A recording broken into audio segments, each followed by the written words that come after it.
Hi குட்டீஸ், இன்றைக்கி நம்ம பார்க்க போகிறது திமிர பிடிச்ச யானையும் ஒரு சிறிய எறும்பையும் பற்றின ஒரு கதை. ஒரு பெரிய காட்டில் ஒரு திமிரு பிடிச்ச யானை வசிச்சுட்டு வந்தது. அது தன்னுடைய பெரிய உடலை நினச்சி ரொம்ப பெருமையாக நினச்சிது. மற்ற உயிர்களை எல்லாம் அடிக்கடி இழிவாக பேசிட்டு இருந்துச்சு. அதே காட்டில் ஒரு சிறிய எறும்பு இருந்துச்சு.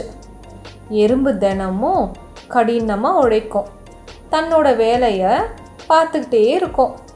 அது தன்னுடைய துணிவுக்கும் உழைப்புக்கும் பிரபலமானது.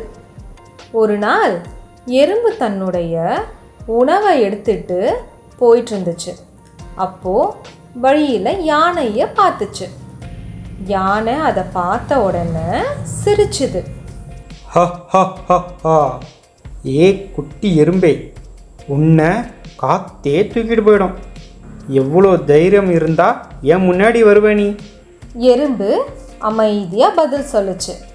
உன்னோட உடல் பெருசா இருக்கு, சரிதான். அண்ணா, நீ அதை வச்சு பெருமை பேச வேணாம். ஒவ்வொருத்தருக்கும் ஒரு தனி திறமை இருக்கு. யானை மீண்டும் கேலியுடன், நீ என்ன பண்ண முடியும் என்ன மாதிரி பெருசா? எறும்பு அமைதியாக நினச்சிது. அதுவே ஒரு சின்ன யோசனையை மனசில் திட்டமிட்டுச்சு. அடுத்த நாள் காலையில் யானை குளிக்க கிணற்றுக்கு போச்சு. அதே சமயம் எறும்பு யானையோட காதுக்குள்ளே ஊர்ந்து போய் அதில் இருந்தபடி மெதுவாக பேச தொடங்கியது. நீ என்கிட்ட பெருமையாக பேசினி, அது உனக்கு ஞாபகம் இருக்கா? இப்போ நான் உன் காதுக்குள்ள இருக்கேன். யானை அதை கேட்டு பயந்து அலற தொடங்குச்சு. ஐயோ, தயவு செஞ்சு வெளியே வா, என்ன மன்னிச்சிரு. இனிமேல் யாரையும் நான் இழிவா பேச மாட்டேன். அதை கேட்ட எறும்பு சிரிச்சுக்கிட்டே வெளியே வந்துச்சு. தோற்றம் பெரியதா சிறியதா என்பது முக்கியம் இல்லை, அறிவும் மரியாதையும் முக்கியம்.